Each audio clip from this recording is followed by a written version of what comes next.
도서관 단골 손님들의 전화수다방. 내가 빌린 책. 안녕하십니까. 도곡정보문화도서관 단골 손님 김민식입니다. 안녕하셨습니까.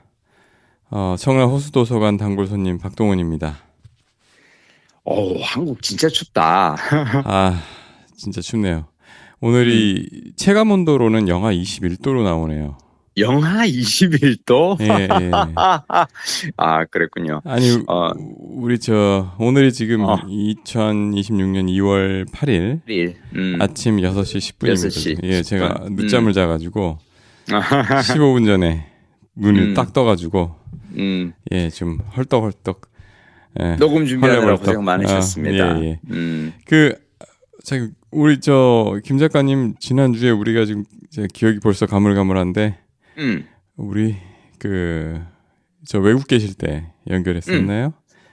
아니야. 그때 아마 한국 와서 1월 30일 금요일 날 왔고 제가 2월 1일에 트레바리 모임이 있어서 그래서 우리가 아마 토요일 날 통화했나? 그럴 거예요. 그러셨군요. 다만 이제 그때가 이제 라오스 갔다 와서 바로 돌아온 직후였고 제가 라오스에서 시판돈, 돈댓 뭐 이런 곳 얘기하느라고 아마 그걸 했던 것 같은데 이번 한 주는 저의 평소의 일상이죠. 겨울에 내가 제일 즐기는 일상이 뭔지 알아요?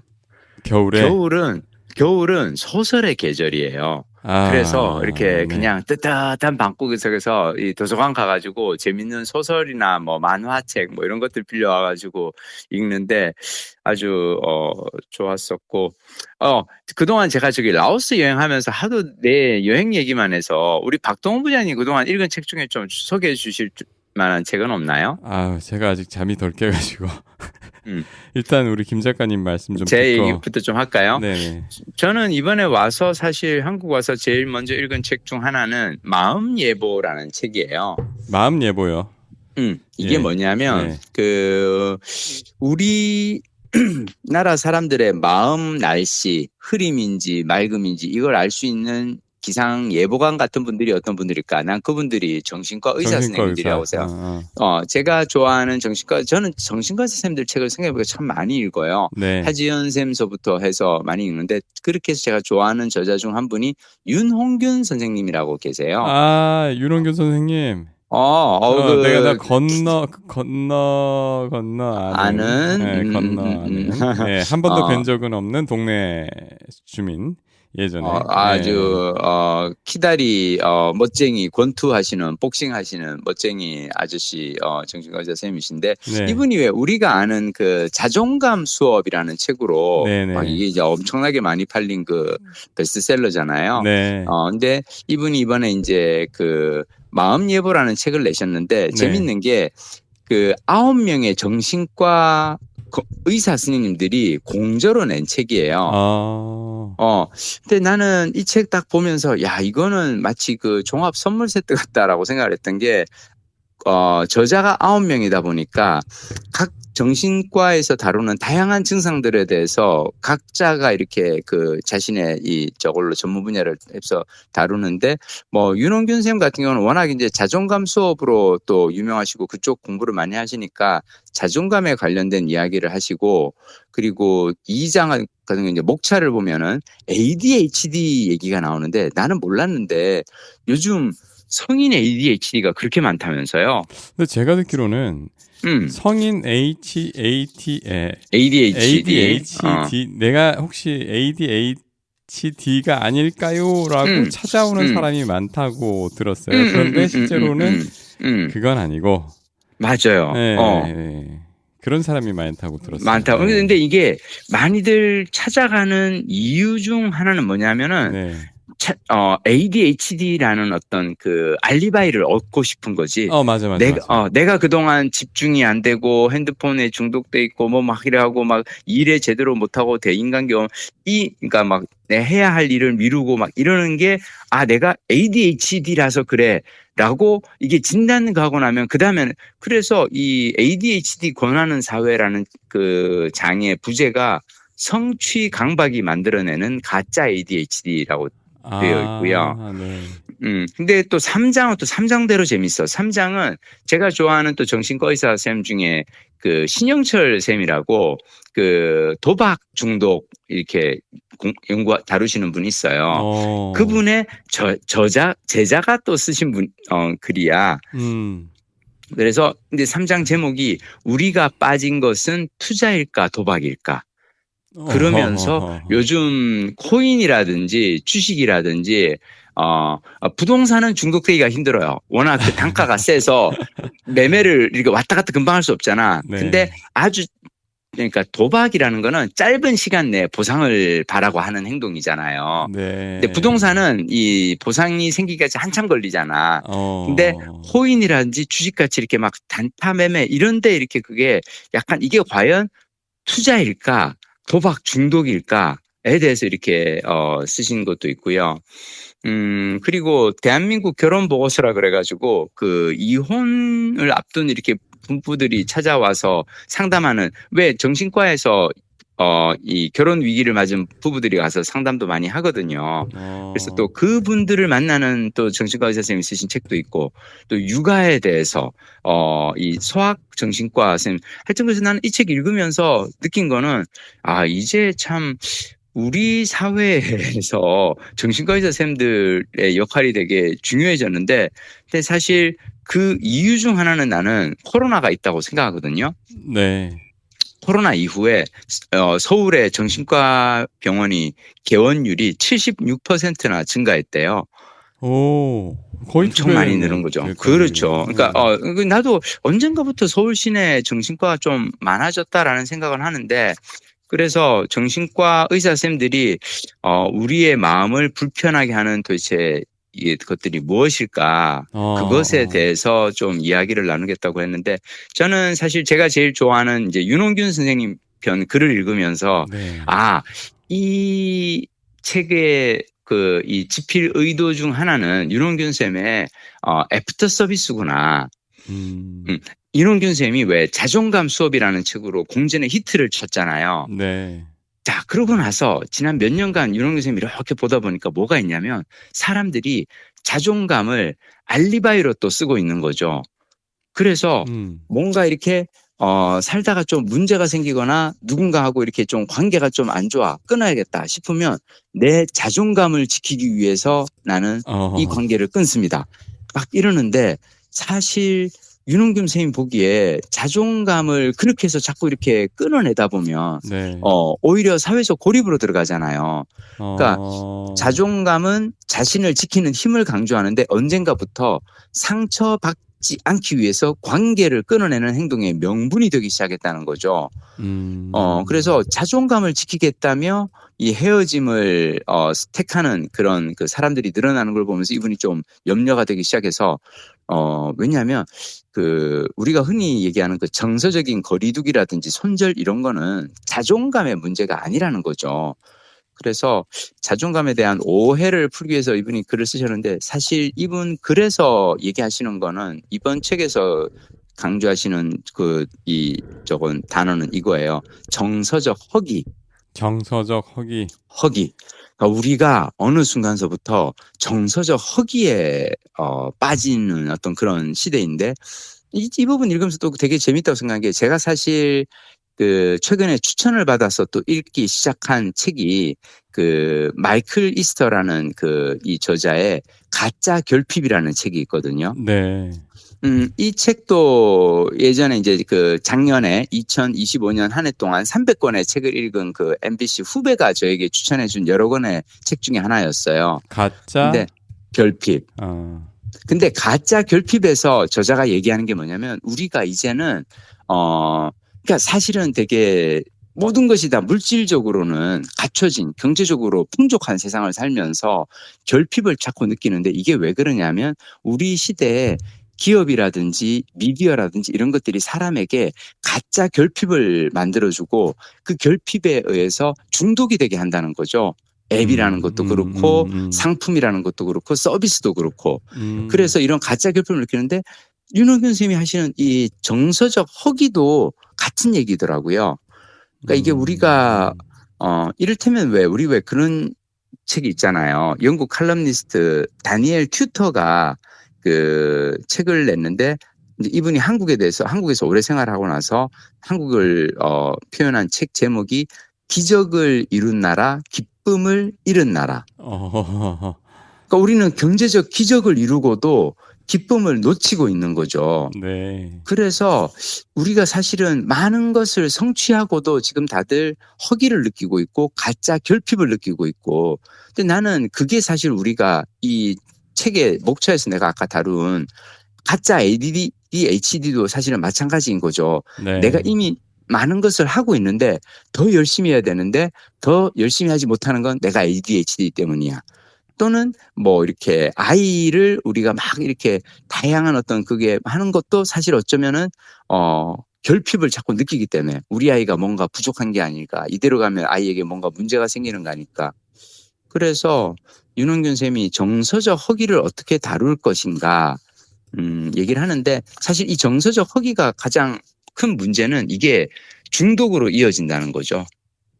정서적 허기를 채우기 위해서 뭔가 하는 행동들이 중독으로 이어지고 그래서 이걸 어떻게 할 것인가. 근데 사실 많은 정신과 의사 선생님들이 하는 건 뭐냐면 그러니까 질 좋은 도파민이라는 얘기를 해요. 그러니까 우리가 그러니까 쉽게 금세 이렇게 막 도파민 이렇게 맛볼 수 있는 그런 도파민 말고 오랜 시간 공들여서 서서히 기쁨을 맛볼 수 있는 또는 느리게 작게 소소한 어떤 그런 기쁨을 느낄 수 있는 일상에서 작은 행위들로 기쁨을 그런 질 좋은 도파민을 해야 한다라는 얘기들이 나오고 그래서 저는 사실 이 책 읽으면서 참고로 그냥 저거까지만 얘기해 드릴게요. 그 질 좋은 도파민의 3가지 조건이 있어요.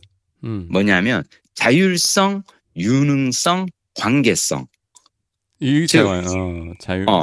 자율성, 유능성, 관계성인데, 그러니까 내가 직접 선택하고 있다는 감각인 자율성, 그리고 뭔가 해낼 수 있다는 유능성, 그리고 누군가와 연결되어 있다는 느낌인 관계성.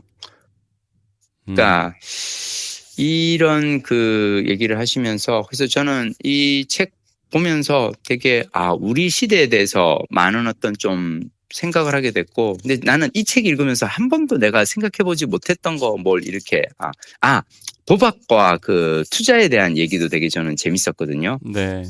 근데 도박과 투자에서 잠깐만요. 도박과 투자 이거를 갖다가 중독과 투자를 가르는 3가지 기준도 뭐 3가지로 다 정리를 해주셨는데 요즘 나는 진짜로 코인 투자하면서 몇 억씩 날린 사람들이 주위에 너무 많아요. 제 회사 어떤 선배도 그렇고 하여튼 그래서 나는 이게 보면서 과연 저 사람들이 저게 하는 게 과연 저게 재테크 투자일지 아니면 도박 중독일지 헷갈리는데 자 중독과 투자를 가르는 3가지 기준이 있습니다. 첫째, 도박에 투입되는 돈과 시간을 조절할 수 있는가? 두 번째, 금융 재테크든 게임이든 그것 때문에 거짓말을 하는가? 거짓말? 거짓말을 하는가? 뭐죠? 거짓말하는 경우 있죠. 어떻게? 이를테면 제가 그냥 아는 어떤 사례를 얘기를 해드릴게요. 어떤 분이 집을 이사를 하게 됐어요. 네.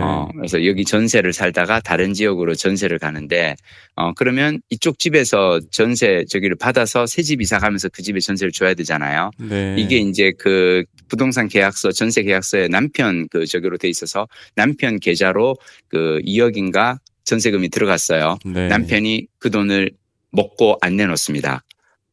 왜 안 내놓느냐 확인을 해봤더니 이 남편이 주식 투자를 해서 손실을 본 게 마이너스 통장이 몇 억이 있었던 거예요.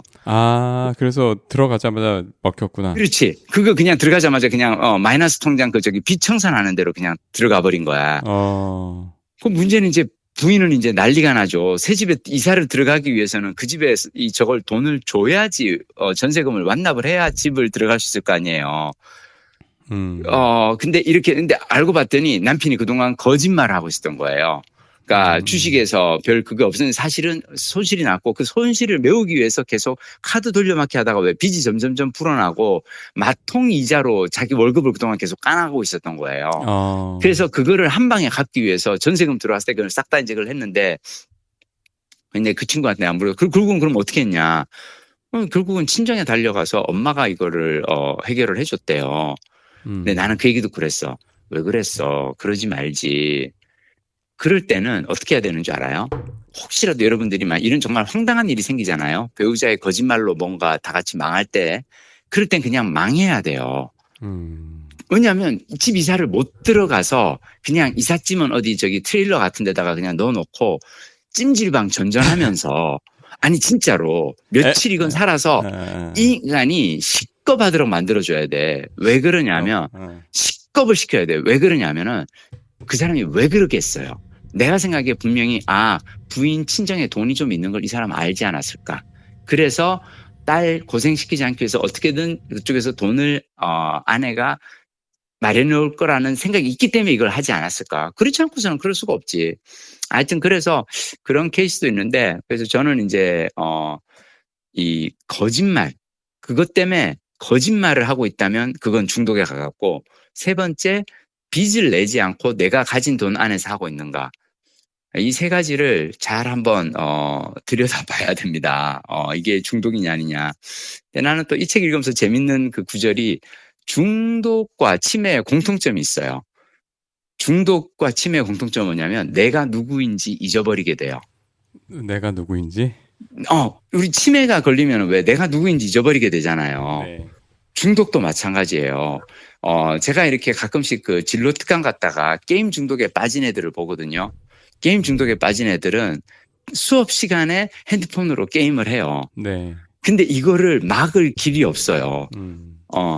그리고 나는 걔를 보면서 하는 생각이 뭐냐면 쟤는 원래 학생은 수업 시간에 수업을 듣는 게 학생의 본분이잖아요. 근데 자신의 본분, 자기가 학생이라는 본분을 잊어버린 거야. 내가 누구인지 잊어버린 거야. 제가 예전에 주식 한참 막 저기 2000년대 초반에 막 주식 막 이렇게 막 이렇게 날뛰고 막 그럴 때 PD로 일할 때 촬영 스텝 중에 주식에 빠진 사람이 있었거든요. 네. 그 사람은 일하다 말고 모니터를 안 보고 주식 이 거래 창을 들여다보고 있어요. 네. 나는 그 사람 보고 했던 생각이 저 사람은 자기가 뭐 하는 사람인지 자기 본분을 잊었구나. 촬영 제작진인데 그 시간에 그건 사실은 중독이에요. 그래서 중독과 치매의 공통점은 내가 누구인가를 잊어버리는 거예요. 근데 중독이 되는 이유는 나는 우리가 이 도파민의 이 가짜 결핍, 정서적 허기 때문에 뭔가를 내가 해내야 되고 뭔가를 근데 요즘 시대에 어렵죠. 제가 요즘 계속 페이스북 보면서 되게 어렵다고 생각하는 게 지금 이제 막 주가가 이렇게 5천을 코스피 지수 5천 넘기고 막 이러면서 포모의 시대잖아요. 네. 나 혼자 뒤처지고 있는 게 아닌가. 삼성과 하이닉스 주식을 갖고 있지 않은 나만 지금 이렇게 그러니까 이런 시대에 뭔가 이미 나는 내게 필요한 건 다 가지고 있다라는 느낌을 우리가 어떻게 받을 것인가 계속 고민해야 되는 것 같아요. 근데 저는 이번 주에 도서관 가가지고 간만에 이제 내가 한국에서 시간을 지내니까 도서관 가서 막 읽고 싶은 책들 쫙 다 가지고 막 빌려왔거든요. 네. 그래서 읽으면서 그래 도서관에 가서 읽고 싶은 책만 읽어도 행복한 삶이 아닌가라고 스스로를 계속 지금 세뇌를 하고 있어요. 아니 저 마지막에 말씀해주신 그 도박과 중독의 차이, 구분하는 차이, 그거가 지금 3장 우리가 빠진 것은 투자일까 도박일까라는 대목에 나옵니다. 잠깐만 그게 제가 책을 여러 권 얘기를 해주셔서 아니 이건 지금 마음허기예요. 마음예보예요. 마음예보 얘기죠. 예, 네. 마음예보의 다양한 9분의 이 정신과 글 쓰는 정신. 되게 재밌는 게 이분들이 약간 나는 어벤져스 같아. 그러니까 다 각자가 개인 저서를 가지고 있는 분들이에요. 네. 그 책을 나는 그래서 정신과 의사 선생님들이 요즘 책 내는 거에 진짜 우리 시대의 가장 큰 이 출판계의 이 트렌드 중 하나인데 그래서 글 쓰는 정신건강의학과 의사회라 그래서 이분들이 책을 내신 정신과 의사 선생님들이 각자 자기 분야에 대해서 한 장씩 맡아서 공저를 하신 거죠. 마음 예보에서 나오는 얘기예요, 다. 그러니까 제가 드린 얘기는. 이 출판사가 흐름 출판인데, 이 출판사가 이분들을 모은 게 아니고 이분들의 모임이 원래 있었나 보군요. 그런 것 같아요. 그리고 윤홍균 쌤이 사실은 여기에 이제 주된 이분들을 모으는 역할을 하신 것 같아요. 그래서 이게 뭐냐면 이분 이제 뭐냐면 이게 급속도로 변화하는 사회, 정신병리가 광범위하게 퍼져나가는 상황에서 혼자 소화기 들고 불 끌어 다닌 데는 한계가 있었다라고 얘기를 하세요. 그러니까 이분이 이게 지금 현재 왜 한국 사회가 점점점 이렇게 좀 많이 정신적으로 다들 우울과 분노라든지 막 이런 참고로 이 책의 한 대목 중 하나는 그거예요. 우리가 요즘 보는 이상 동기 범죄 있잖아요. 네. 한때는 우리가 묻지마 범죄라고 불렀던. 근데 이것 또한 정신과적인 어떤 건데 이 이유는 뭐냐? 분노를 하는 것도 사실은 도파민의 어떤 이 작용이라는 거죠. 분노할 때마다 우리가 도파민의 이걸 맛을 느낀대요. 근데 우리 잘 생각해보면 실제로 그렇다? 우리가 어떤 뉴스를 보고 막 화를 내고 정치 뉴스 보면서 막 분노할 때도 실은 도파민이 터지는 거예요. 그래서 사람들이 분노에도 중독이 되어 가는 거지. 그래서 이런 사회적인 문제들이 너무 많아지는데 이거를 윤홍균 쌤이 이 정신과 의사로서 이걸 문제를 어떻게 할까 하다가 봤더니 주변 의사들 이렇게 한테 묻기도 하고 학회에 가가지고 막 서로 토론하고 이러다가 보니까 이제 공부한 학교도 다르고 세부 전공도 다르고 활동 지역도 제각각인 이 9명의 정신과 의사들이 각자가 이 한국 사회를 걱정하면서 쓴 책들이 있고 그래서 우리가 이분들이 모여가지고 수시로 모여서 어떻게 하면 요즘에 마음의 트렌드를 어떻게 이렇게 얘기를 하고 한다. 그래서 이분이 이제 그 책 들어가는 글에서 뭐라고 쓰냐면 우리는 그저 걱정하는 사람들이다. 새 시대를 따라갈 마음의 힘을 잃은 사람들, 변화의 여파가 부담스러운 사람들, 신종 범죄에 노출될 사람들. 그래서 상처 입고 자책할 사람들을 미리 걱정하고 있다. 그러니 여러분들은 편하게 이 책을 읽기를 바란다. 걱정은 우리의 몫이다. 그럼 어떻게 하지라는 걱정에 대한 답변도 우리의 몫이다. 성과가 있건 없건 우리는 답을 찾아갈 것이다. 이 작업을 꾸준히 이어가려고 한다. 어떻게 그렇게 할 수 있냐고? 이 글을 쓰는 우리가 혼자가 아니기 때문이다. 함께 하기에 덜 아프고 덜 지친다. 여러분의 마음이 평안해지길 바라며 글을 시작한다라고 서문에서 말씀하셨어요. 야, 이게 진짜 중요한 모임이네요. 저는 사실 제가 이번 마음예보라는 책을 읽으면서 우리 시대에 꼭 필요한 이야기를 해주시기 위해서 이분들이 모였구나. 그리고 서로 아마 회의도 많이 한 것 같아요. 어떤 분야를 어떻게 나눌 것인가. 너 평소에 이혼 부부, 결혼 위기 부부 많이 상담하지. 그럼 너는 그럼 그쪽을 해봐. 그럼 제가 육아는 제가 다룰게요. ADHD는 누구 전문이더라? 뭐 이런 식으로 서로들 이렇게 하면서 왜냐하면 책에서 중복되는 내용이 없어요. 각자가 자기 걸 딱딱 그걸 해왔기 때문에 저는 보면서 아주 잘 기획된 책이고 진짜 마음 예보, 우리 시대 사람들의 마음이 어떤지. 근데 흐림 예보를 맑음으로 바꾸고 싶다라는 이 저자들의 어떤 그 열망이 읽혀지는 그런 책이었어요. 뭐 다른 과도 그렇겠지만 특히 이 정신과는 그렇게 각자 진료 보고 하는 것도 중요하지만 이렇게 모여가지고 사회가 지금 어떤 병을 앓고 있는지를 갖다가 모여서 이렇게 서로 맞아요. 말씀 나누다 보면은 맞아요. 뭔가의 그 트렌드가 읽히겠네요. 근데 저는 사실 정신과 의사들이 이런 모임하는 게 저는 너무 중요하다고 생각하는 게 사실은 정신과 선생님들이 또 힘들 거거든. 왜냐하면 우리 시대에 마음이 힘든 사람들을 진료실에서 만나는데, 근데 왜 이 환자 이 비밀 보호라는 또 그 조약이 이 조건이 있잖아요. 네. 내가 누군가의 감정 마치 쓰레기통이 된 것처럼 누군가의 힘든 얘기를 내가 다 듣는데 이걸 어디 가서 내가 오늘 내가 진료한 환자는 이런 문제가 있어. 근데 얘기를 할 수가 없잖아. 네. 근데 같은 의사들끼리는 만나서 혹시 요즘 진료실에서 만나는 환자들 어떤 그게 있나? 나 요즘 이런 환자들이 많은데 왜 이런 걸까? 서로 얘기하면서 너도 그런 거 만났어? 요즘에 좀 이런 경향이 그럼 요즘 이게 뭐, 야 그럼 이게 그럼 원인이 뭘까? 이게 혹시 정서적 허기? 그게 무슨 말이야? 아니 말이야. 내가 그냥 생각한 개념인데 막 이러면서 서로들 이제 얘기를 나눌 수 있잖아요. 네. 그래서 저는 이렇게 보면서 이건 되게 정신과 의사 선생님들이 자신을 지키기 위해서도 각자 진료실에서 환자들을 만나면서 그 일을 하면서 어쩌면 지칠 수 있는 스스로를 지키기 위해서도 이런 모임은 필요한 게 아닌가 그런 생각을 해봤습니다.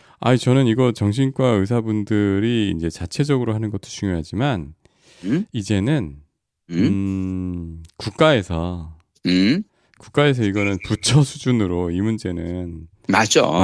그 영국에 보면 그 고독부라고 외로운 부서 맞아요. 외로움 장관 맞아요. Ministry of Loneliness라는 맞아.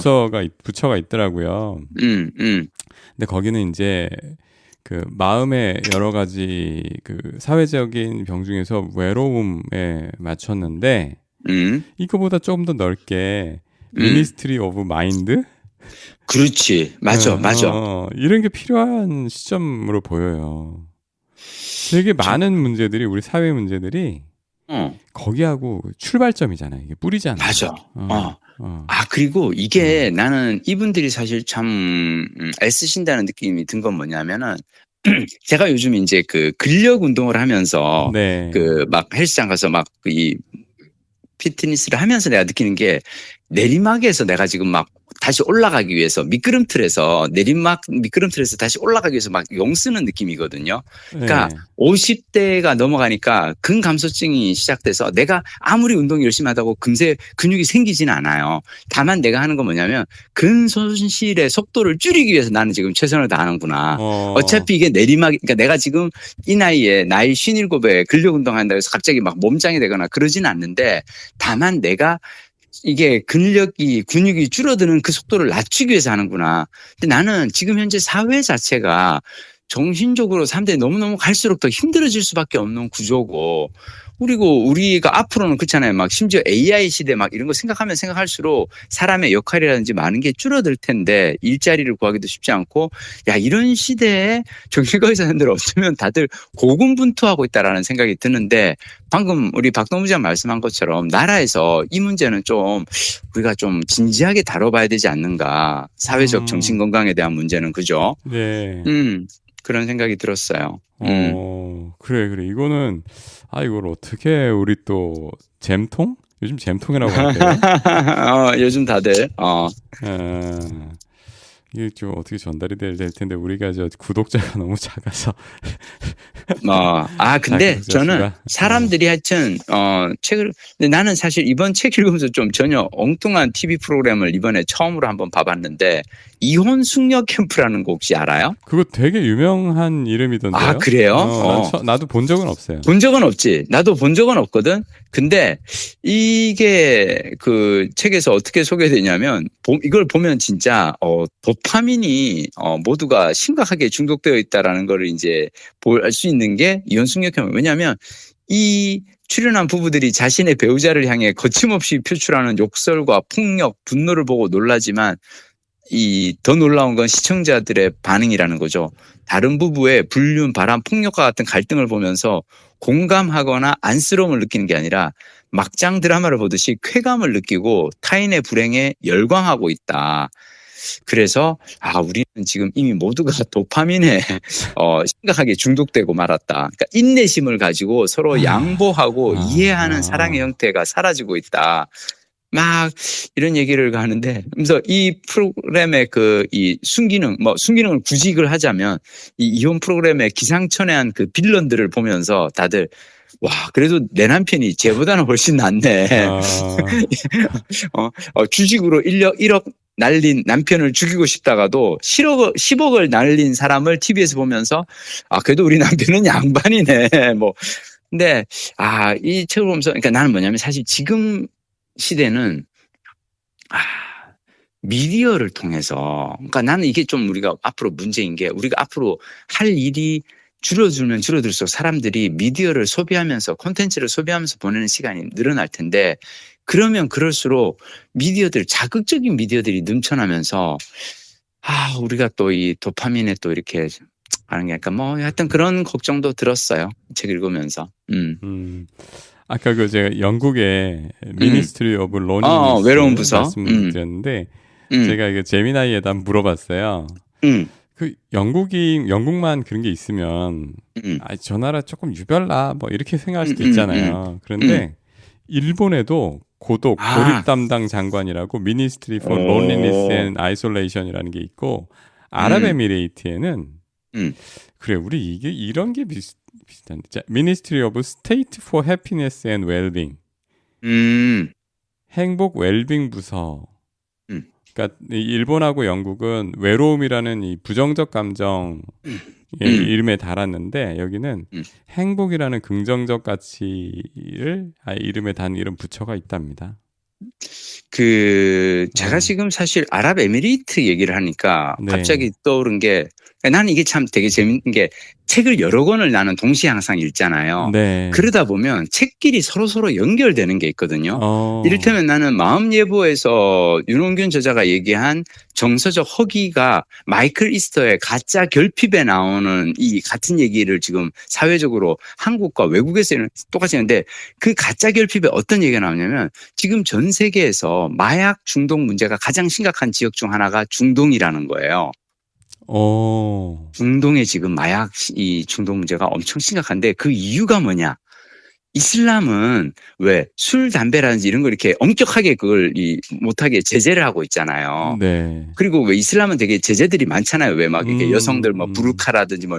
근데 이런 이 제재가 많다 보니까 그쪽으로 할 수 없는 이거를 마약으로 이제 이슬람에서 마약은 하지 않으니까. 근데 나는 이게 되게 웃긴 게 이슬람 경전에서 금지한 것들은 옛날부터 있던 것들이잖아요. 2000년 전부터 있던 그런 술은 금지를 했는데 새로 나온 20세기 들어서 새로 나온 이 화학적 이 마약이라든지 이런 것들은 이제 없다 보니까 거기에 지금 빠져요. 난 지금 유럽 그러니까 중동 UAE 얘기를 하니까 갑자기 든 생각은 아마 거기가 지금 사람들이 행복 때문에 이 어떤 마약물 이런 것 때문에 중독이 심각해서 나라에서 이렇게 발벗고 나선 게 아닌가. 그런 생각도 잠깐 드네요. 그래요. 하여튼 근데 저는 사실 이번 주에 제가 되게 책을 읽으면서 즐거웠던 거는 아까 이제 마음 예보는 좀 고민하면서 생각하면서 그랬는데 되게 즐거웠던 건 이런 거 즐겁다 그러면 안 되는데 스티븐 킹의 소설을 간만에 읽으면서 이 무시무시한 소설을 간만에 읽으면서 또 즐거웠어. 악몽을 파는 가게라 그래서 네. 저는 원래 겨울에 제가 제일 좋아하는 게 도서관에 가서 책 빌려 와가지고 뜨끈뜨끈한 방구석에서 이렇게 앉아가지고 이렇게 막 하는 건데 간만에 스티븐 킹 책을 어느 날 내가 페이스북에 어떤 글이 올라왔는데 스티븐 킹의 새로 나온 단편집이 있는데 그걸 보고 야, 이 양반은 나이 70에도 이런 작품들을 써내는구나 하면서 되게 이분이 막 너무 놀라하는 걸 보고 솔직히 제가 90년대 영어 공부할 때 제가 읽었던 게 저는 스티븐 킹의 원서를 읽으면서 저는 영어 공부를 했었거든요. 네.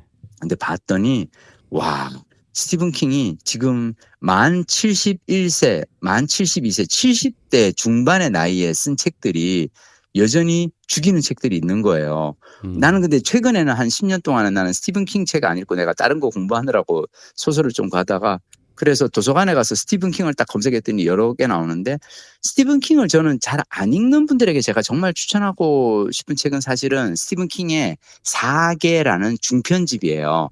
근데 Different Seasons라는 이 4개라는 중편집인데 그 중편집에서 제일 유명한 딱 한 작품 쇼생크 탈출이에요.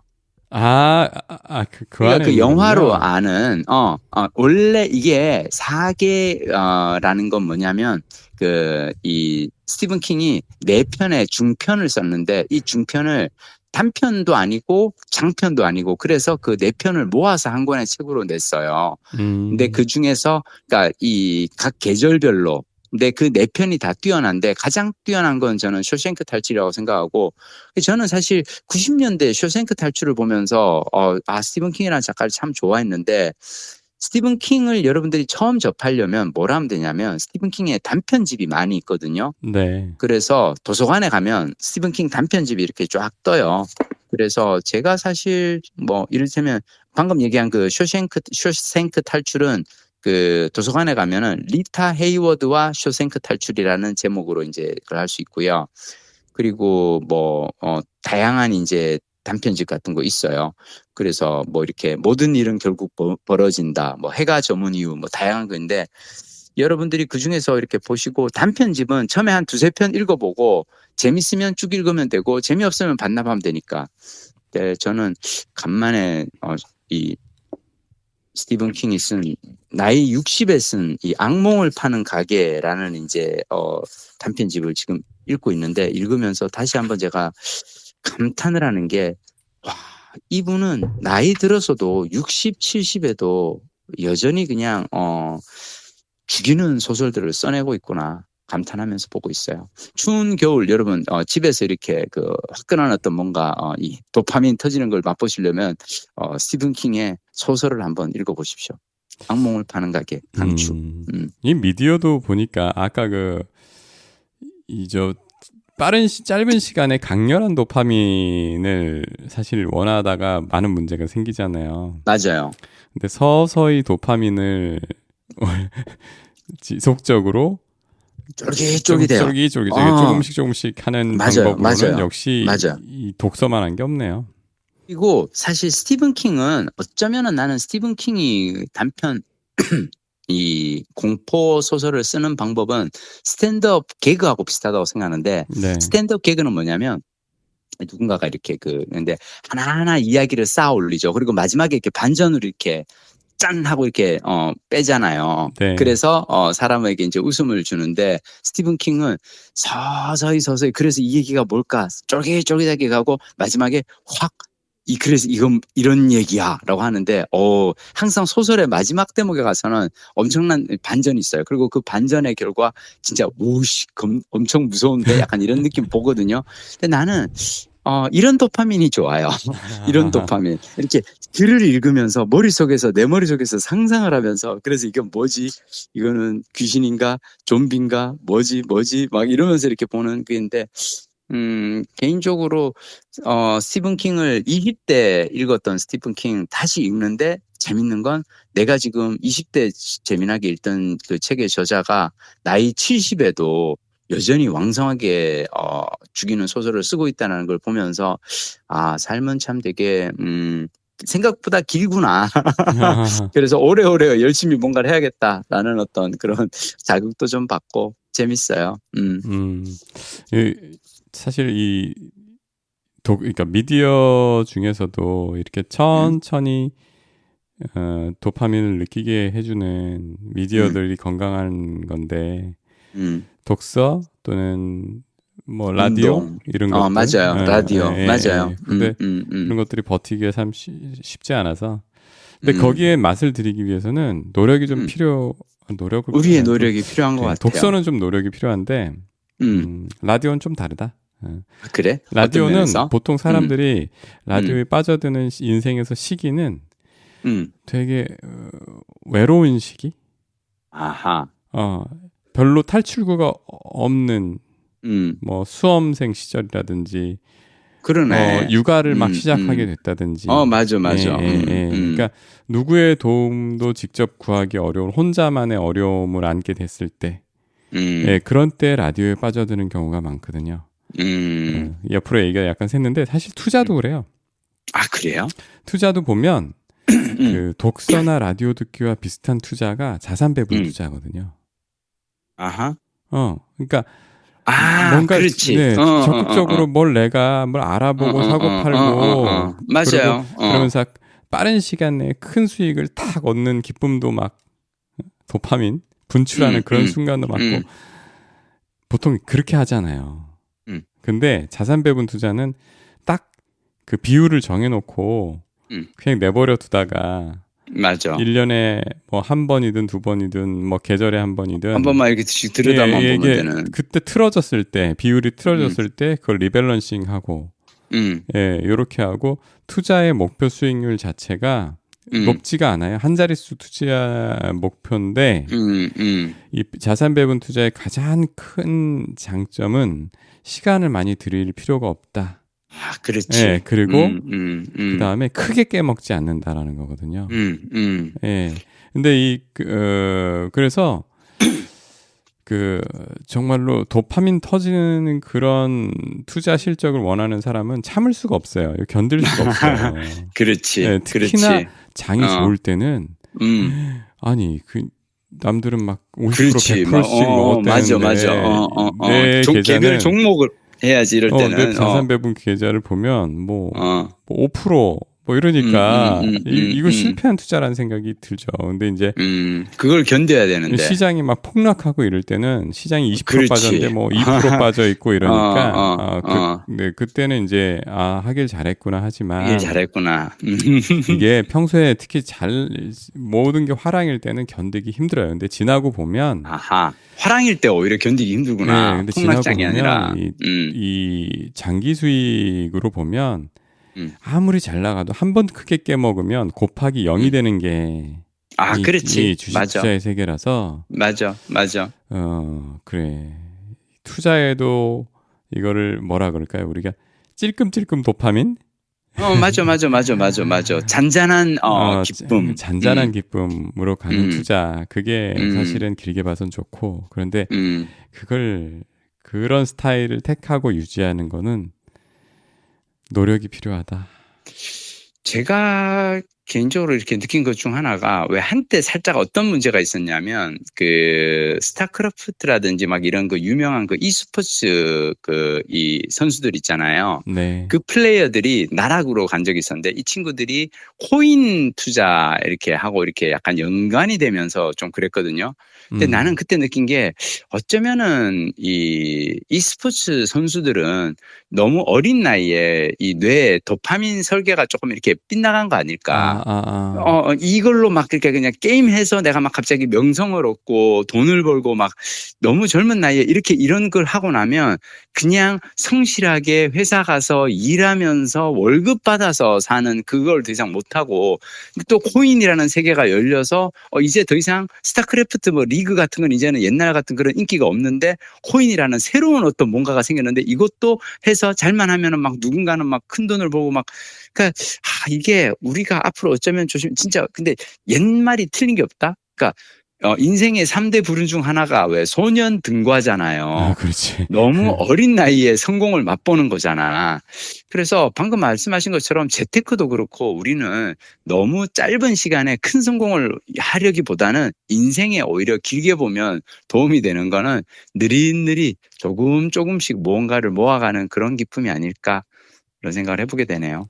오늘 에피소드 제목을 뭘로 뽑을지 계속 머릿속에서 계속 지금 생각해보고 있습니다. 그래서 제가 너무 오랫동안 우리 김 작가님께만 부담을 드린 것 같아서 좀 책 좀 소개해줘. 나도 좀 추천 좀 받게. 저는 그렇게 활발한 독서 활동을 하진 못했고 그런데 여전히 요즘에 가장 많이 보고 있는 책 중에는 뭐예요? 독일 관련된 책들. 왜? 제가 직장에서 저희 회사는 5년 뭐라 그러죠? 휴가들을 연차들을 모아가지고 5년에 한 번씩 적립해서 한 번 몰아서 집행할 수 있게 하는 그런 제도가 있어서 좋다 그 제도. 제가 27년 차거든요. 제가 직장. 25년 나보다 이제 더 오래 다니셨구만. 지나고 나면 한 달을 쓸 수 있어요. 그래서 올해 이제 작년에 원래 갔어야 되는데 일 때문에 미루어가지고 올해는 반드시 그걸 써야 돼서 독일을 가기로 했습니다. 그래서 독일 어디를 가십니까? 3주 정도를 예상을 하고 있어서 독일이 넓잖아요. 넓지. 큰 나라지. 되게 큰 나라더라고요. 제가 독일을 마지막으로 가본 거는 20년 전인데 그동안 많이 변했겠지만, 근데 그리고 이번에는 그 항상 우리 김 작가님은 여행을 가면 주인공이 있다고 하셨잖아요. 그렇죠. 한 명으로 몰아서 정해야 된다고. 그렇지. 예, 저로는 하지는 않았어요. 그러면 예, 저희 뭐 아이 중에 하나 방학에 맞춰서 그 아이가 혹시 독일에 대한 어떤 특별한 이 애호가 있나요? 없어요. 없는데. 근데 왜 걔가 주인공이야? 없는데. 그래서 그 친구한테 맞춰서 설계를 해보려고 여행 책들을 주로 보고 있습니다. 여행 책들을 보고 있는데 그러면서 재밌는 저자를 만났어요. 어떤 저자? 그분 성함을 내가 지금 성함 찾아봐야겠구나. 그 프렌즈 시리즈 아시죠? 프렌즈 여행책 중에 여행책 프렌즈. 프렌즈 시리즈. 근데 이렇게 찾아보다 보니까 똑같은 이름의 저자가 독일에 관해서 집중적으로 파오신 분이 있더라고요. 네, 그래서 그분 책을 처음에는 이제 여러 그러니까 여행 가이드북인데 셀프 트래블이니 뭐니 이렇게 쫙 하다가 유상현님, 유상현 작가. 유상현. 네. 오케이. 이분이 진짜 백이 독일 전문가구나 싶어서 이분의 책들을 주로 찾아서 보고 있습니다. 프렌즈 독일이라고 전체적으로 나온 것도 있고 독일 소도시 여행 예, 이것도 있고 그것도 지금 보고 있고 동화마을 같은 독일 소도시 여행 그리고 이분이 아예 그냥 도시 중심으로 또 깊게 판 뮌헨 홀리데이, 베를린 홀리데이 이런 책도 있고. 재밌는 게 내가 지금 딱 독일 가신다 그래서 나는 3주라 그래서 나는 나라면은 3개 도시에서 일주일씩 보낼 것 같은데 그게 나는 맞춰봐. 뮌헨, 베를린 나머지 하나는 모르겠네. 프랑크푸르트인가? 프랑크푸르트. 야, 역시 제대로 맞추시네. 제가 3년 전에 이제 큰딸이랑 같이 5주간 유럽 일주 할 때 저도 독일이라는 나라를 되게 좋아하고 그 3개 도시를 갔는데 그 3개 도시에서 하실 게 있어요. 뭐냐면 프리워킹 투어가 있어요. 그러면 뮌헨 같은 경우는 워낙 이제 프리워킹 투어 하기도 좋고 뮌헨은 또 가보면 거기 미술관도 많고 우리 또 박동 부장님이 가족들과 미술관 투어 다니고 그 미술관 카페라든지 뮤지엄 샵 다니는 거 좋아하시잖아. 근데 그거는 이번에 제꼈어. 왜? 애가 내가 다녀보니까 그걸 너무 지루해하고 힘들어하더라고. 그렇구나. 주인공이 바뀌면서. 주인공이 바뀌면 그러면 아니지. 그리고 또 하나는 나는 베를린에서 했던 것 중에 좋았던 건 자전거 투어였어요. 반일 정도 한 2-3시간 동안 이렇게 자전거 타고 이렇게 가이드를 따라다니면서 독일 시내를 누비면서 하는 건데 그런 것도 그렇고 워킹 투어도 괜찮은데 아이라서 워킹 투어가 어떨지는 모르겠다. 근데 개인적으로 저는 뮌헨, 베를린, 프랑크푸르트가 색깔이 다 달라요. 프랑크푸르트는 금융의 도시고, 거기는 거의 유럽연합 금융 중심가 약간 그런 느낌이고, 베를린은 히피들의 도시예요. 아주 힙한 예술, 요즘 이렇게 뜨는 이제, 아티스트들이 모이는 약간 그런 느낌이고, 우리나라로 치면은 막 이태원이나 막 그런 데 간 것 같은 그런 느낌이고, 그래서 도시마다 색깔이 다 달라서, 저는 독일 한 달 여행 강추입니다. 너무 재밌을 것 같은데. 책 읽으면서 또 준비하는 맛이 있겠구만. 아까 윤상현 작가님 책을 읽으면서. 이분 심지어 용 선생이 간다. 애들 만화 있잖아요. 만화. 그 시리즈도 독일도 내셨어. 진짜? 그래서 이분 정말 독일의 인생을 거셨구나. 유튜브도 있는데 유튜브 내용도 보면 단순히 여행 가이드 수준을 넘어서서 깊이가 있더라고요. 문화, 인문 이런 쪽의 해석도 그래서 그냥 이렇게 해서 좀 좁혀가면서 또 얘랑 맞췄을 때 얼마나 사실 이 초등학생 됐고 만만치 않을 걸로 예상이 돼요. 만만치 않을 걸로 예상이 되는데 그렇게 준비하면서 이런 책들을 좀 보고 있고요. 그냥 뭐 이렇게 꼰대 잔소리 같을 수 있는데 참고로 얘기를 드리자면 아이와 여행을 할 때 제일 중요한 건 일정을 빡빡하게 짜지 않는 거예요. 그러려고 3주 잡았어요. 그리고 나는 사실 우리 민지가 초등학교 5학년일 때 라오스를 갔던 게 너무 좋았거든요.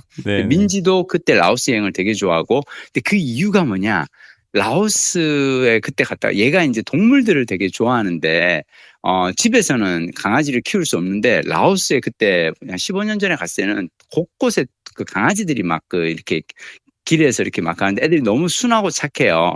얘가 그때마다 강아지들 볼 때마다 가서 놀아주고 만지고 막 그래요. 그럴 때 절대 나는 재촉하지 않아요. 민지야 우리 지금 뭐 하러 가야 된다. 그래. 강아지랑 계속 그러니까 약간 뭐가 있냐면 여행 가서 아이가 그 도시의 매력을 느끼는 뭔가가 딱 하고 그게 빠지기 시작하잖아요. 그러면 그걸 할 수 있도록 옆에서 내버려 두면 돼요. 이거를 아이가 찾아야 돼요. 그 도시에서 자신이 좋아하는 무언가를 찾고 거기에 긴 시간을 보낼 때 그걸 더 할 수 있도록 옆에서 그냥 같이 그걸 이렇게 즐기면서 해줄 수 있는. 근데 다행히 저도 강아지를 워낙 좋아하기 때문에 민지랑 같이 둘이서 강아지들 그러니까 전혀 우리가 처음에 갈 때는 라오스에 가서 가장 좋은 게 길에서 강아지들 만지고 강아지랑 놀기라고는 우리가 상상도 못했다고. 근데 가서 보니까 그런 환경이 딱 펼쳐졌고 마침 아이와 딱 맞는 어떤 약간 그런 어떤 여유 아이가 좋아하는 무언가를 스스로 찾을 수 있도록 옆에서 이렇게 기다려줄 필요도 있는 것 같아요. 이게 사실 여기서 다 계획하고 가는 것도 무의미할 수 있을 것 같더라고요. 가서 이제 그 강아지를 제일 좋아할지를 모르니까. 모르지. 맞아. 가서 초반에 탐색기를 거쳐서 많은 수정이 현지에서의 맞아요. 신속한 수정이 있어야 될 듯. 있어야 될 것 같아요. 그래서 그 말씀하신 대로 그 세 도시 중심으로 이렇게 좀 길게 배분해서 또 유연하게 또 뭔가를 바꿔야 되는 뭐 그런 계획을 짜고 있습니다. 근데 나는 여행 가는 기간도 좋지만 그 여행을 준비하면서 여행에 관련된 책을 읽는 이 시간도 너무 즐겁지 않아요? 난 그럼 많이 얘기하잖아요. 여행은 말이야 준비할 때가 즐거운. 난 그게 왜 이렇게 귀찮지? 자, 제가 얘기해 드릴게요. 무언가를 내가 귀찮게 여기고 있다면 그걸 내가 숙제처럼 여기고 있기 때문이에요. 그러니까. 근데 똑같은 일도 누군가에게는 축제인데 누군가에게는 숙제야. 나는 책을 읽으면서 이번 주에 나는 오늘 이번 주는 도서관 축제구나. 스티븐 킹도 읽고 근데 축제인데 누군가는 책 읽는 걸 숙제처럼 여길 수도 있잖아. 그럴 때는 조금 줄여도 돼. 근데 어쩌면 우리 박동 부장님은 너무 열심히 하고 있기 때문에 그럴 수도 있어. 조금 줄여도 돼. 아니에요. 요즘 제가 엄청 게을러요. 일이 많아서 그렇지 뭐. 제가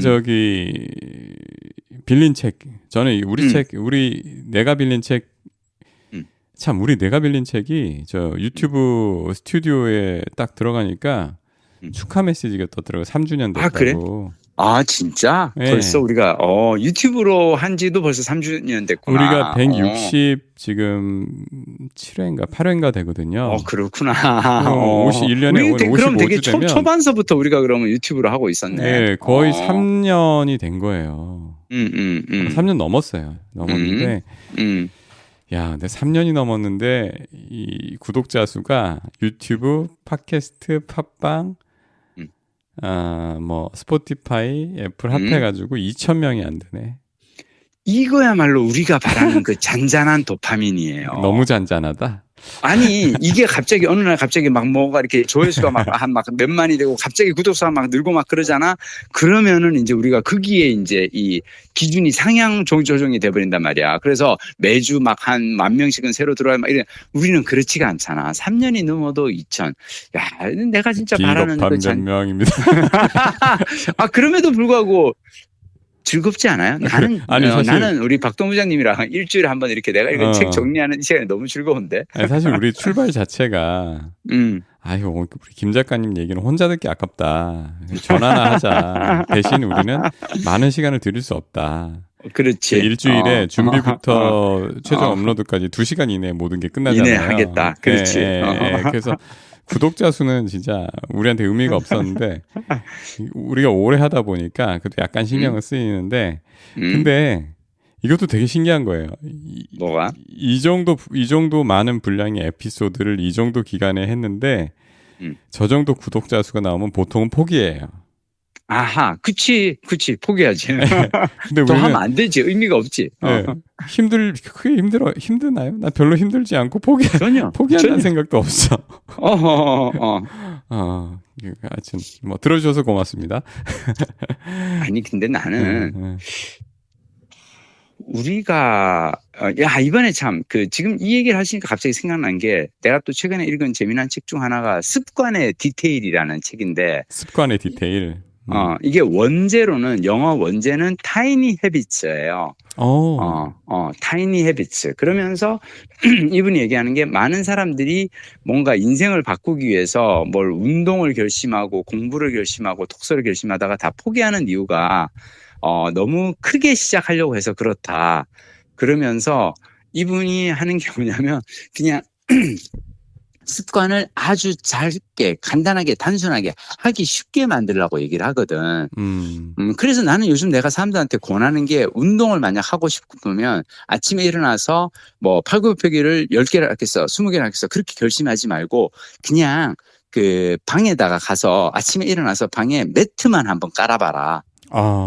요가 매트를 한번 깔고, 그 다음에 다시 이렇게 돌돌돌 말아서 다시 그냥 세워놔도 돼. 깔아만 놔라라고 얘기를 해요. 그래서 한 일주일을 계속 매트를 깔기만 해야 돼요. 절대 매트 깔고 거기서 팔굽혀펴기 하고 플랭크하고 막 하려고 하면 안 돼. 처음에는 깔기만 계속 하잖아요. 네. 일주일 되면 그 다음에 이게 이제 어느 순간서부터 매트를 까는 게 자동으로 일어나서 나는 매트를 깔고 있잖아요. 네. 자, 이게 완성이 되면 요가 매트 깔기라는 습관이 완성이 되면 그 다음에 거기에서 팔굽혀펴기 딱 2개만 하는 거예요. 자, 3개 하면 안 되고 1개 하면 안 되고 딱 2개만 하는 거예요. 자, 이거를 2개만 그럼 나중에는 아침에 일어나면 요가 매트 2개를 하다 보면 언젠가부터는 이제 막 지금 몸이 막 이렇게 지근지근한 때가 와. 야, 기왕 한 김에 5개 하고 싶은데 이렇게 하고 싶은데 그때 이제 조금씩 숫자를 늘려가면 되거든. 근데 우리가 어쩌면 이걸 이렇게 오래 할 수 있는 이유는 사실은 박동 부장님이 많이 수고를 하고 계시죠. 이거 업로드하고 클립아트 해서 이거 만들고 유튜브 올리고. 근데 우리가 이걸 그래도 가장 간단한 방식으로 우리가 콘텐츠를 만들고 있기 때문에 그렇죠. 지치지 않고 계속 할 수 있는 게 아닌가. 그래서 뭐든 습관을 만드는 데서 가장 중요한 거는 힘들지 않게 시작하는 것인 것 같아요. 근데 나는 사실 내가 빌린 책은 적어도 저에게 있어서만큼은 내 인생의 증명이에요. 내 인생의 증명이에요. 내가 어디 가서 제가 책을 이렇게 1년에 한 100권에서 200권 정도 사이 읽습니다. 그러면 어떤 사람은 댓글에 그렇게 해요. 사기치지 마라. 구라치지 마라. 그런 얘기를 하는데 그런 얘기를 해도 난 별로 상처받지 않아요. 왜냐? 나는 내 블로그를 통해서 그리고 내가 빌린 책을 통해서 내가 끊임없이 책을 읽고 끊임없이 여행을 다니고 내가 하는 이런 것이 어떤 뭔가가 나는 쌓아오고 있는데 블로그는 한지 지금 15년 됐고 이건 지금 3년이 넘었고 근데 꾸준히 나는 내가 하는 것으로 나 스스로에게 아까 우리 내가 얘기하지 않았나? 왜 이렇게 일단 여기 자율성이 있죠. 내가 좋아서 하는 거고, 그리고 하면서 나는 효능감도 맛보고, 그리고 관계성도 있잖아. 우리 박동원 부장님과의 관계도 있고, 그리고 이걸 오래 들으면서 사실 우리와 이미 좀 친해진 몇몇 이 청취자분들도 계시고, 네. 그래서 저는 이 잔잔한 도파민의 즐거움을 꾸준히 누리고 싶습니다. 그래도 사실은 좀 더 늘었으면 좋겠다. 그지? 구독자가. 궁금해요. 한 10년 뒤에 대체 얼마일까? 그런 생각도 들고요. 근데 우리 이제 요즘에 팟빵은 플랫폼이 좀 많이 죽어가고 있어서 전체 구독자가 좀 줄어서 그런지 팟빵에서는 도서 부문에서 가끔 10등 10위권으로 들어가요. 네, 그렇긴 한데 크게 신경 쓰지 않습니다. 그래도 한 권만 하고 가긴 좀 그러니까 저자 한 명만 한 권 더 해주세요. 제가 2개 더 해드릴게요. 2개는 뭐냐면 정말 내가 빌린 책입니다. 다 읽진 못했어요. 한 권은 또 읽다가 둘 다 한 권은 거의 다 읽었고 한 권은 읽다가 기간이 다 돼서 반납을 일단 해서 다시 빌릴 때까지 기다려야 돼요. 그런 책인데 일단 지우지 마시오라는 책, 재밌는 책을 제가 발견했어요. 마시오? 지우지 마시오.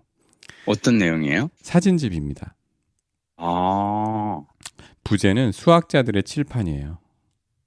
야, 이거 사진집인데 부제가 수학자들의 칠판이야? 네, 도대체 이 연결이 안 되시죠? 연결이 안 돼. 무슨 내용일까? 네, 사진집인데 가로로 긴 판형으로 돼 있고요. 딱 열면 이 표지에도 칠판이 있어요. 아하. 수학 공식이 막 써져 있는 칠판. 책 전체가 다 그거예요. 뭐 스위스 무슨 연구소의 어느 연구원, 수학과에서 어느 연구원 이름이 써 있고, 그 다음에 그분이 지금 그분이 어떻게 수학을 하게 됐고, 그분에게 수학은 어떤 의미고 어떤 연구를 하고 있다. 이게 왼쪽에 써 있고요. 오른쪽에는 그분 연구실에 있는 칠판, 그리고 그분이 지금 하고 있는 작업이 거기 써 있어요. 근데 사진은 딱 그것만 찍었어요. 칠판만. 칠판만. 재밌다. 그 다음 페이지 똑같아. 모든 수학자들의 칠판을 찍은 사진집이구나. 예, 형식이 똑같아요. 네, 왼쪽에는 그 사람에 대한 소개가 있고, 오른쪽에는 그 사람의 칠판이 사진으로 찍혀 있고. 황당하죠? 그 되게 독특한 기획인데, 제가 이 책을 우리 청라 국제도서관, 왜냐면 우리 호수도서관은 금요일인가가 휴일이고요. 금요일에 쉴 거예요. 그러면 그날은, 그리고 국제도서관은 두 개가 저희 청라에 있는데 두 개가 쉬는 날이 달라요. 하나는 금요일, 하나는 월요일이어서 하나가 이쪽에서 쉬면 저쪽으로 가야 되거든요. 네, 저쪽에 간 날 제가 좀 신선한 책들을 많이 발견하게 되죠. 그래서 신간 코너에서 발견한 책인데 이 사진가는 그냥 칠판 앞에, 그러니까 어느 세계의 다른 나라에 가서 새로운 연구소나 대학에 가서 수학자들을 만나. 그리고 그 사람 앞에 카메라 요거를 산발이를 세워놓고 찍어. 네, 인터뷰를 해. 적어. 그거를 계속 모은 거예요. 전 세계 100여 명 수학자들의 칠판을 사진으로 기록한 책. 네. 그래서 이거 왜 빌렸냐면 사실은 저희 큰아이가 입시생인데 수학하고 물리를 좋아는 하는데 되게 원래는 흥미로워했어요.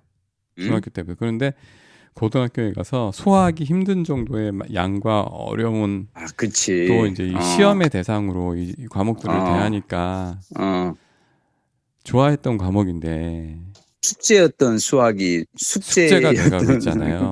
네, 그리고 이제 진로도 결정해야 되고 하는데 얘가 뭐 수학 점수가 이렇게 막 높게 그렇게 막 선행하는 애들처럼 그러진 않지만 원래는 그렇게 수학을 좋아하고 어떤 주제를 놓고 깊이 들여다보기를 좋아했던 아인데 입시 교육 때문에 오염이 되고 있으니 다시 초심으로 돌아가서 이걸 정말 진로로 하게 된다면 수학자들은 어떤 마음으로 이 수학을 사랑하게 됐을까? 그리고 어떻게 수학을 자기 업으로 살면서 삼아서 하게 됐을까? 하고 있을까?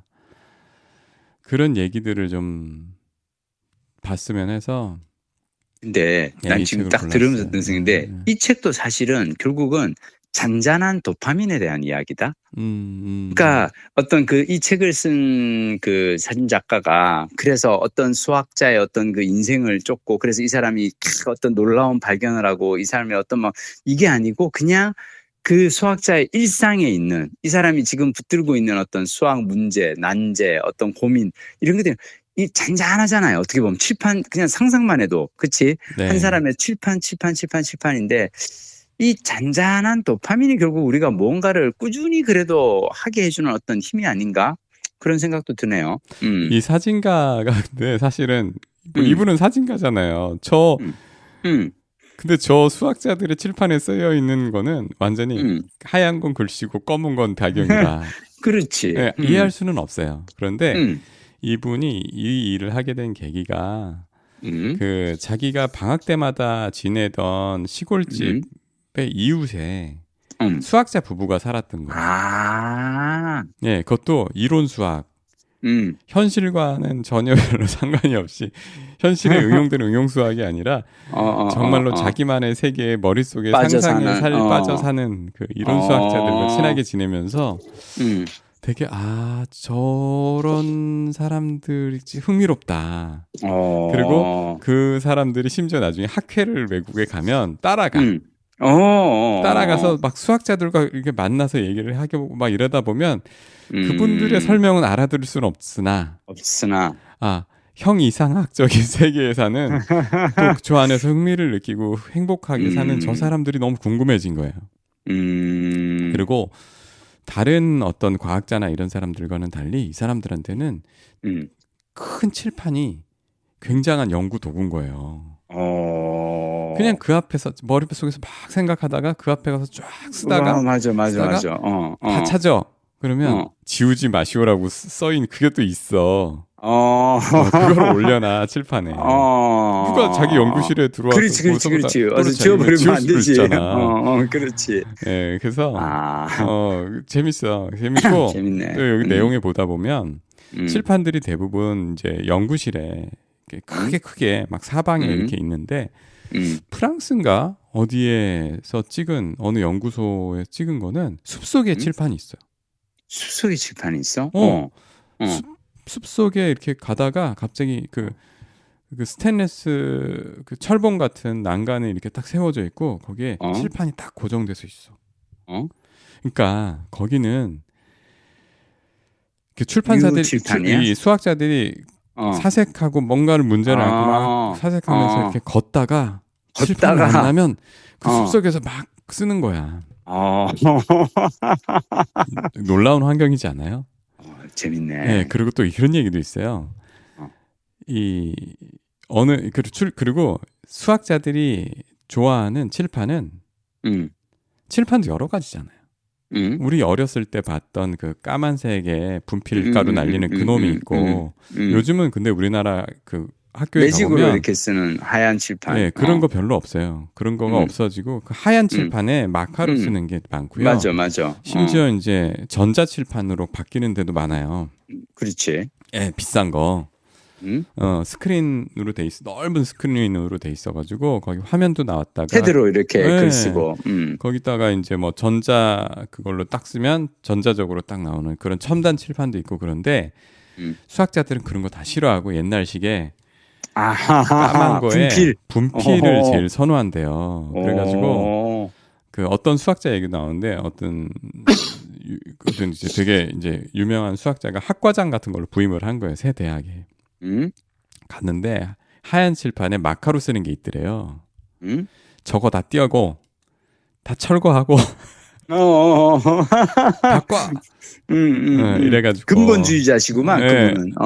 바꿔서 하시고 그리고 또 그런 얘기도 나. 이 분필 있죠. 분필도 그 명품 분필이 있나 봐요. 마치 만년필에도 저기 책을 반납해서 지금 그 이름 네 글자인데 그 브랜드가 있어요. 일본 브랜드였는데 이거를 한 10년 전쯤에 한국 회사에서 사서 이제 한국 브랜드가 된 여기도 K네. K 분필인 거야. 근데 이 서양의 수학자들이 그 분필을 되게 구하고 싶어 해가지고 출장 가면 그 일본이나 아니면 그거를 이제 한 2박스씩 사다가 서로 선물하고 이런데 귀엽다. 재밌네. 그래서 그거 훔쳐가면 안 돼. 뭐 이러고 막 이런 얘기도 있고 막 내 연구실에 왔다 그거 집어가면 안 돼. 뭐 이런 얘기도 있고 그렇습니다. 그래서 흥미로운데 그래서 제가 우리 애한테 물어봤어요. 야, 왜 하얀 칠판에다 마카로 안 하고 분필로 저 옛날 칠판에 하고 지우는 것도 힘들고 왜 그러니? 그랬더니 우리 애도 가끔 이제 학교에서 이제 자습할 때 빈 교실에 가서 혼자 하는 경우가 있대요.